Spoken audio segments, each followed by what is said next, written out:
Hello दोस्तों। आज का टॉपिक है कैलेंडर। दोस्तों, मैं रजनीकांत पटेल।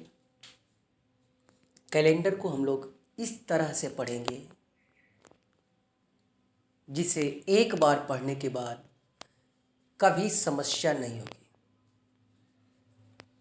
मुझे आशा नहीं, पूरा विश्वास है कि आप कैलेंडर को अच्छी तरह से पूरा पढ़ेंगे। इससे पहले जो व्यक्ति मेरे चैनल पे पहली बार है तो पहले चैनल को सब्सक्राइब करें, लाइक करें। यदि जो सब्जेक्ट और जो टॉपिक्स पढ़नी है उन्हें, उसके लिए आप कमेंट बॉक्स में कमेंट करें। आपकी बातों को आगे के वीडियो में देखा जाएगा। तो दोस्तों, हम लोग कैलेंडर की बात करते हैं। हम लोग जिस कैलेंडर को पढ़ेंगे वह कैलेंडर ग्रिगोरियन कैलेंडर है, अंग्रेजी कैलेंडर। इसको हम लोग पढ़ेंगे। कैलेंडर का हिंदी होता है पंचांग। बहुत सारे बच्चे होते हैं जो बोलते हैं कैलेंडर मीन्स ठाकुर प्रसाद का पंचांग, और ठाकुर प्रसाद का नहीं। कैलेंडर मीन्स होता है पंचांग। और पंचांग जो है, क्वेश्चन कभी कभी आपके जीएस में भी पूछता है कि भारत का राष्ट्रीय पंचांग कौन सा है। तो भारत का राष्ट्रीय पंचांग जो है वह शक संवत है।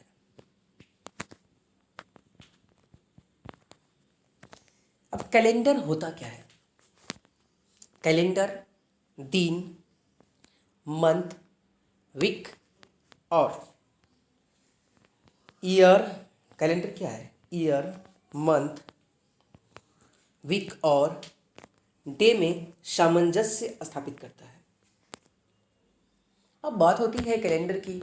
देखिए, कैलेंडर का अलग अलग इम्पोर्टेंस है। देखिए, जब हम बात करें शक संवत के कैलेंडर की बात करें या विक्रम संवत की बात करें, यानी हिंदी कैलेंडर की जो बात करें, तो हिंदी कैलेंडर चंद्रमा पे आधारित है। चंद्रमा की गणना पे हिंदी कैलेंडर आधारित है, जबकि ग्रिगोरियन कैलेंडर जो है वो सूर्य की गणना पे आधारित है। यानी सूर्य की परिक्रमा पृथ्वी जितने दिनों में पूरा करती है वह एक वर्ष माना जाता है। अर्थात जो है एक वर्ष में जो है पृथ्वी को एक बार पूरा परिक्रमा करने में 365 दिन, 5 घंटा 48 मिनट समथिंग सेकेंड लगते हैं। ठीक है, तो यही कारण होता है कि प्रत्येक 4 सालों में जो है ये 5 घंटा 48 मिनट, लगभग 6 घंटे जो समय है आगे 6 घंटे बढ़ते जाता है। तो प्रत्येक 4 साल पे जो है एक लीप वर्ष आता है, मतलब कि लीप वर्ष एक संख्या जो है फरवरी की बढ़ जाती है। तो हम लोग बारी बारी से बात करेंगे। हम लोग सबसे पहले बात करेंगे ईयर्स पे। ईयर्स यानी जो वर्ष है, वर्ष कितने प्रकार की होती है? तो वर्ष जो है 2 प्रकार की होती है। पहला जो है साधारण वर्ष होती है और दूसरा लीप वर्ष होती है। साधारण वर्ष कहने का तात्पर्य जनरल ईयर, और इसमें जो है 365 दिन होते हैं। जनरल ईयर में 365 दिन होते हैं। इसका मतलब है कि 52 सप्ताह एक दिन होता है, क्योंकि सप्ताह 7 दिन का होता है और वर्ष के पूरे दिन में 7 से भाग देंगे तो 52 सप्ताह एक दिन आएगा। और ध्यान दें कि वर्ष जो साधारण होगा, अर्थात साधारण वर्ष का प्रथम और अंतिम दिन समान होता है। साधारण वर्ष का प्रथम और अंतिम दिन समान होता है। अर्थात कहने का तात्पर्य है कि जैसे कोई भी वर्ष है जो साधारण वर्ष है, यानी जनरल वर्ष है, जैसे कि 2019 की बात करें कि 1 जनवरी 2019 को यदि शनिवार है तो 31 दिसंबर 2019 को भी शनिवार ही होगा। यानी वर्ष का पहला दिन और आखिरी दिन एक ही होता है। वहीं लीप ईयर्स की बात करें तो लीप ईयर्स में 366 दिन होते हैं। लीप वर्ष में 366 दिन होते हैं, जिसमें 52 सप्ताह 2 दिन होता है। वर्ष का प्रथम और अंतिम दिन में एक दिन का अंतर होता है। अर्थात कहने का तात्पर्य है कि कोई वर्ष जो लीप वर्ष है, लीप वर्ष कहने का तात्पर्य है कि वैसा वर्ष जिसमें 4 से पूरी पूरी भाग लग जाए वह वर्ष लीप वर्ष होता है। तो लीप वर्ष में 366 दिन होते हैं, अर्थात उसमें फरवरी की जो महीना है वो 29 दिन का होता है। तो उसमें एक दिन की वृद्धि होती है, अर्थात 1 जनवरी 2020 की बात करें, 2020 जो है लीप वर्ष है, तो 1 जनवरी 2020 को यदि शनिवार है तो 31 दिसंबर 2020 को रविवार होगा, एक दिन की बढ़ोतरी हो जाएगी, समझे। उसी तरह से इसमें दिया हुआ है कि 1 जनवरी 2020 को रविवार होगा तो 31 दिसंबर 2020 को सोमवार होगा, अर्थात एक दिन की बढ़ोतरी होती है। वहीं हम लोग बात करें अब लीप वर्ष की बात करें, शताब्दी वर्ष की। पहले हम लोग बात करें वर्ष किसे कहते हैं, साधारण वर्ष और लीप वर्ष की बात करें हम लोग तो साधारण वर्ष वैसा वर्ष जिसमें 4 से पूरी पूरी भाग न लगे वह वर्ष साधारण वर्ष होता है, और वैसा वर्ष जिसमें 4 से पूरी पूरी भाग लग जाए वह लीप वर्ष होता है। वहीं बात करें हम लोग शताब्दी वर्षों की, तो जो वैसा शताब्दी वर्ष जिसमें 400 से पूरी पूरी भाग लग जाए वह शताब्दी लीप वर्ष होती है। जैसे कि 1600 में 400 से पूरी पूरी भाग लग जाएगी तो यहाँ पे यह जो है 4 बार में कट जा रहा है, यानी यह शताब्दी वर्ष जो है लीप शताब्दी वर्ष है, यानी शताब्दी लीप वर्ष है। वहीं 2000 की बात करें तो यह भी 400 से कट जाएगा। वहीं 2400 की बात करें जो 400 से जो कट जाएगा वैसा शताब्दी वर्ष शताब्दी लीप वर्ष कहलाता है। और वैसा शताब्दी वर्ष जिसमें 400 से पूरा पूरा भाग न लगे वह शताब्दी वर्ष साधारण वर्ष होता है। वह शताब्दी वर्ष साधारण वर्ष होता है। जैसे 1900 में 400 से पूरी पूरी भाग नहीं लगेगी, शेष बच जाएगा। यही कारण है कि यह एक साधारण वर्ष के रूप में देखा जाएगा, लीप वर्ष के रूप में नहीं देखा जाएगा। इसका कारण है कि मैंने आपको बताया कि प्रत्येक पृथ्वी की परिक्रमा जो है होती है 365 दिन 5 घंटा 48 मिनट समथिंग सेकेंड, तो लगभग 11 से 12 मिनट का प्रत्येक वर्ष में जो है कमी होती है। 6 घंटे की बात करें तो प्रत्येक 4 वर्षों में 12 मिनट की जो कमी होती है, यह कमी जो है धीरे धीरे आगे चल करके प्रत्येक 100 वर्षों में जो है इसे कमी को पूरा किया जाता है, मतलब कमी को एक दिन कम करके बनाया गया है कैलेंडर को। वहीं बात करें तो शताब्दी जब लीप वर्ष होती है तो वहाँ पे एक दिन बराबर कर दिया जाता है। तो चलिए हम लोग बात करें कि अब क्वेश्चन पूछता है एग्जाम में जो है आने वाले जब टॉपिक्स जो होंगे, आने वाले टॉपिक्स में आपके क्वेश्चंस में शताब्दी वर्ष का कोड पूछा जाएगा कि शताब्दी वर्ष का कोड क्या होगा। तो शताब्दी वर्ष का कोड हम लोग पहले निकालेंगे, देखेंगे। तो किसी भी शताब्दी वर्ष का कोड जो है, 0 शताब्दी वर्ष का कोड 0 से स्टार्ट हुआ था, ठीक है। 0 शताब्दी वर्ष का कोड 0 था और उसके बाद स्टार्ट की जाती है। तो अगले 100 वर्षों में कौन सा कोड आएगा, तो विषम दिन निकाली जाती है। विषम दिन के आधार पे आप कोड निकालें हम लोग, क्योंकि कोड कोई भी चीज़ सिस्टम से जनरेट होती है, विदाउट सिस्टम जनरेट नहीं होती है। तो जैसे पहले 100 वर्षों की बात करें तो पहले 100 वर्षों में हम लोग पहले 100 वर्षों की बात करें तो 100 वर्षों में जो है इसमें 24 लीप वर्ष होता है और 76 साधारण वर्ष होता है। इन दोनों की बात करें हम लोग तो कुल मिलाकर के इसमें विषम दिनों की जो संख्या हो जाएगी 76 और 24 दूना के 48 जो हो जाएगी। इसमें टोटल इसमें जब हम 7 से भाग देंगे 24 दूना के 48 जब हो जाएगी तो 48 और प्लस 76 में हम लोग 7 से भाग देंगे तो जो शेष बचेगा तो 7 7 यहाँ पे 6 शेष बचेगा और यहाँ पे भी 6 शेष बचेगा और 6 का शेष कुल मिलाकर के यहाँ पे 5 शेष बचेगा। तो प्रथम 100 वर्षों के लिए अगले जो प्रथम जो 100 वर्ष है 100 वर्ष के लिए कोड जो आएगा वो 5 होगा। उसी तरह से अगले 100 वर्ष में जब कोड जोड़ेंगे 5 में प्लस 5 जोड़ेंगे तो ये हो जाएगा 7 से ज़्यादा हो जाएगा। तो यहाँ पे जो शेष बचेगा वो 3 बचेगा और उसी तरह से 3 में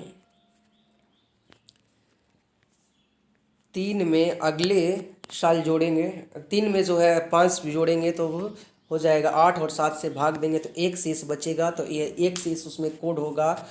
और अगले 400 वर्षों की बात करें तो अगले जो 100 वर्षों में बात करें तो हम लोग एक में जब 5 जोड़ेंगे तो हो जाएगा कुल मिलाकर के 6।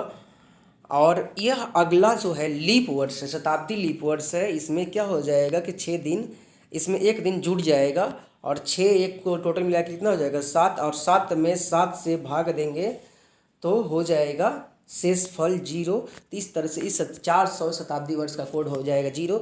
और यह प्रक्रिया जो है आगे तक चलती रहेगी, क्योंकि पहले फिर अगले 0 में फिर 5 दिन बढ़ेगा, फिर अगले में फिर 3 दिन बढ़ेगा, और इस तरह से 600 का 3 हो जाएगा और 700 का 600 का 3 हो जाएगा, 700 का 1, 800 का 800 जो है सो पहली शताब्दी जो शताब्दी लीप वर्ष है तो इसलिए यहाँ पे 0 हो जाएगा। शताब्दी लीप वर्ष के अगले अगले जो है शताब्दी में वहाँ पे 5 होगा, फिर उसके अगले में 3, फिर अगले में 1, उसके बाद अगले में जो है फिर यह 400 से पूरी पूरी कट जाएगी। जो 400 से जिसमें पूरी पूरी भाग लगती है उसमें वो शताब्दी वर्ष लीप वर्ष होता है और उसमें 0 हो जाता है। उसके अगले में फिर 5 दिन इसका कोड होगा। इसी तरह से यह क्रिया चलती रहेगी और इस तरह से जो है 1700 का 5 होगा, 1700 का 5 होगा, 1800 का 3 होगा, 1900 का 1 होगा, 2000 का 0 होगा। अगर 2100 शताब्दी आ जाए तो यहाँ पे 5 कोड लेंगे, लेकिन ध्यान रहे इस तरह से कोड जो है हम लोग एक बार याद कर लेंगे, याद करने का ज़रूरत नहीं पड़ेगा। याद ऐसे होता है कि पहले शताब्दी जो भी शताब्दी लीप वर्ष है उसमें 0 कोड होगा, उसके अगले शताब्दी में 5 होगा, उसके अगले में 3 और उसके अगले में 1 होगा, फिर अगली शताब्दी लीप वर्ष आ जाएगी तो फिर 0 हो जाएगा और यह प्रक्रिया बार बार चलती रहेगी। अब बात करते हैं शताब्दी वर्ष। जो शताब्दी वर्ष दिया हो, शताब्दी वर्ष अगर आपके कोड जिसका निकाल, जैसे कि मान लीजिए 15/6/2000 का कौन सा दिन होगा 2000 को, तो 2000 जब शताब्दी वर्ष जब दे दे तो शताब्दी वर्ष में उसके पिछले शताब्दी वर्ष का कोड दिया जाता है।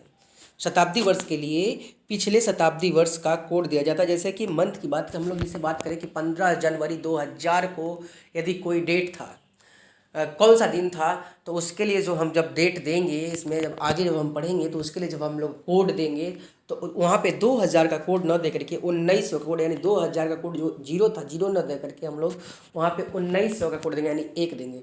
और 1900 जब रहेगा तो 1800 का कोड देंगे, 1800 जब रहेगा तो 1700 का कोड देंगे। एक पिछले का कोड देंगे वहाँ पे।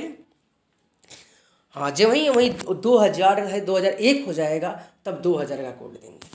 ठीक है, चलिए आगे हम लोग बात करें मंथ के कोड की बात करें तो मंथ का कोड देखिए बहुत आसान है, क्योंकि हम लोग को विषम दिन निकालना है सिर्फ, और विषम दिन के आधार पे ही हम कोड बना रहे हैं। जैसे कि हमने सिखाया कि शताब्दी वर्ष का कोड कैसे बना था, उसी तरह से जो है उसी तरह से मंथ का भी कोड बनेगा। जनवरी 31 दिन का होता है और जनवरी 31 दिन का होता है तो उसमें 31 में 7 से भाग देंगे तो शेष 3 बचेगा और यही 3 जनवरी का कोड हो गया। फरवरी की बात करें तो फरवरी 28 या 29 दिन का होता है और इसमें 7 से भाग देंगे तो 0 या 1 इसके क्या होंगे शेषफल आएंगे, तो जो शेष आएगा वही हमारा कोड होगा। मार्च की बात करें तो मार्च में 31 दिन होता है और इसका शेषफल जो है 7 से भाग देंगे तो 3 बचेगा, तो उस तरह से इसका क्या है मार्च का 3 कोड होगा। अप्रैल की बात करें हम लोग, अप्रैल 30 दिन का होता है और इसमें 7 से भाग देंगे तो 2 दिन शेष बचेगा, इसलिए अप्रैल का कोड 2 होगा। उसी तरह से मई का कोड 3 होता है, जून का कोड 2 होता है, जुलाई का कोड 3 होगा, अगस्त का भी 3 होगा, सितंबर का 2 होगा, अक्टूबर का 3 होगा, नवंबर का 2 होगा, दिसंबर का कोड 3 होगा। और इसी तरह से हम देखें कि याद करने का एक बहुत सिंपल तरीका है कि वैसा वर्ष और वैसा महीना जिसमें 31 दिन हो तो उसका शेष 3 बचेगा 7 से भाग देने पे, इसलिए उसका कोड 3 होगा। जो महीने 30 दिन के होंगे उसमें 7 से भाग देने पे 2 दिन शेष बचेगा, इसलिए उसका कोड 2 होगा। और फरवरी जब लीप वर्ष होगी तो उसमें उसका कोड 1 होगा, यदि साधारण वर्ष होगी तो वहाँ पे 0 होगा। सप्ताह में कुल मिलाकर के 7 दिन होते हैं, 7 दिन के बाद 8वां दिन वही दिन आता है। ठीक है, तो हम लोग दिन का कोड याद कर लें, क्योंकि कभी कभी एग्जाम में अब दिन का कोड ज़रूरत है, क्योंकि हम लोग ने पढ़ा शताब्दी वर्ष का कोड, मंथ का कोड और अब दिन का कोड। तो संडे देखिए किसी भी शताब्दी का शुरुआत दिन मतलब कहा जाता है ग्रिगोरियन कैलेंडर का जो शुरुआती दिन माना जाता है, फर्स्ट दिन जो माना जाता है वह सोमवार माना जाता है। ग्रिगोरियन कैलेंडर का फर्स्ट दिन सोमवार माना जाता है और सोमवार का कोड 1 होता है। तो सोमवार से पहले का कोड क्या होगा? 0 होगा, क्योंकि 0 से स्टार्ट होगी, 0 के बाद 1 होगा। और मंडे को सोमवार को 1, मंगलवार का कोड जो है वो 2 होगा, बुधवार का 3, बृहस्पतिवार का 4, शुक्रवार का 5 और शनिवार का 6 कोड होगा। अर्थात जो है संडे का 0, Monday 1, Tuesday 2, Wednesday 3, Thursday 4, Friday 5 और सैटरडे 6 इसका कोड होगा। और इस कोड को याद करने में हमें नहीं लगता है कि कोई ज़्यादा दिक्कत होगी। अगर आप लोग को अब कोड याद हो गई हो, अब ये सब बातें याद हो गई, तो हम लोग आगे जो है बढ़ेंगे कि कैसे कैसे क्वेश्चंस पूछे जाते हैं और क्वेश्चंस को कैसे हम आसान तरीक़ों से बनाएंगे। इसके बारे में देखिए, कैलेंडर संबंधी जो है प्रश्न जो आते हैं मुख्य रूप से यह 5 तरीके से आते हैं। ऐसे क्वेश्चन तो और तरीके से आते हैं, लेकिन मुख्य रूप से इसका 5 ही तरीका है। पहला जो है डेट चेंज, डेट जो है चेंज हो जाता है, यानी सिर्फ मंथ और ईयर जो है दोनों सेम रहेगा और डेट ओनली चेंज हो जाएगा। दूसरा जो टाइप होता है डेट मंथ दोनों चेंज हो जाएगा, ईयर सेम रहेगा। तीसरा जो टाइप होता है डेट एंड मंथ सेम रहेगा लेकिन ओनली ईयर चेंज हो जाएगा। चौथे टाइप की जब बात करें हम लोग तो डेट मंथ ईयर तीनों चेंज हो जाता है और इसके बारे में हम लोग देखेंगे। और एक अगला जो आता है जो टाइप है, लास्ट टाइप जो हम लोग बात करेंगे, तो डेट से डायरेक्ट डे निकालने की विधि हम लोग देखेंगे। और उसके बाद जो है और क्वेश्चन जो बच जाते हैं, जो रिपीट करना है वगैरह वगैरह, तो वो क्वेश्चंस को हम लोग आगे धीरे धीरे क्वेश्चन बाई क्वेश्चन करके हम लोग पढ़ेंगे। चलिए हम लोग आज फर्स्ट जो है टाइप का फर्स्ट क्वेश्चन हम लोग देखते हैं और ये लास्ट होगा आज का, डेट चेंज। और डेट चेंज जो है वह सिर्फ डेट चेंज, जैसे क्वेश्चन है कि 3 नवंबर 2019 को मंगलवार था या मंगलवार है, 3 नवंबर 2019 को मंगलवार है, तो 27 नवंबर 2019 कौन सा दिन होगा। अर्थात कहने का तात्पर्य है कि दिन और महीना और वर्ष दोनों सेम है और यहाँ पे सिर्फ डेट चेंज हो गया है। तो डेट जो चेंजिंग हो गई है उस डेट चेंजिंग में हम लोग क्या करेंगे कि इसमें सबसे पहले हम लोग अंतर निकालेंगे कि कितने दिन का अंतर है। तो सबसे पहले देखिए, जब 27 से 3 घटाएंगे तो अंतर जो आएगा 24 आएगा। और हमको मैंने आपको बताया कि सबसे पहले कि हम लोग विषम दिन निकालेंगे और विषम दिन कैसे निकालेंगे इसके बारे में हम लोग बात कर रहे थे कि विषम दिन निकालने के लिए क्या करते हैं कि 7 से भाग करते हैं, क्योंकि 7 दिन के बाद 8वां दिन जो है वही दिन स्टार्ट होता है, इसीलिए जो है 7 से हम लोग भाग देते हैं और 24 में 7 से भाग देंगे तो शेषफल इसका 3 आएगा। ध्यान दीजिएगा, यहाँ पे आप लोग भागफल पे नहीं ध्यान देंगे, शेषफल पे ध्यान देंगे और 7 से 24 में भाग देंगे तो 7 त्रिक 21 और 3 दिन शेष बच गया। और जो यह 3 दिन शेष बच गया उसी को हम आगे जोड़ेंगे। देखिए यदि अब यहाँ पे क्वेश्चन राइज होती है कि जोड़ना कब होगा और घटाना कब होगा। तो देखिए अगर जो डेट पहले का दिया हुआ है, जो डेट पहले का दिया हुआ है वहाँ पे उससे आगे वाले डेट का जब निकालना हो, भविष्य का जो डेट निकालना हो, तो वहाँ पे उसमें हम जोड़ देंगे। जैसे मंगलवार का कोड होता है 2 और 2 में हम 3 दिन शेष जोड़ेंगे तो हो जाएगा कितना 5, और 5 किसका कोड होता है तो यह शुक्रवार का कोड होता है। तो इस दिन क्या हो जाए, उस तरह से 27 नवंबर को कौन सा दिन होगा तो शुक्रवार होगा। इस तरीके से हम लोग पढ़ेंगे अगली क्लास में। इस टॉपिक को विस्तृत हम लोग अगले क्लास में पढ़ेंगे। तो आज के लिए इतना ही। वीडियो अच्छा लगे तो लाइक और कमेंट ज़रूर करें। धन्यवाद।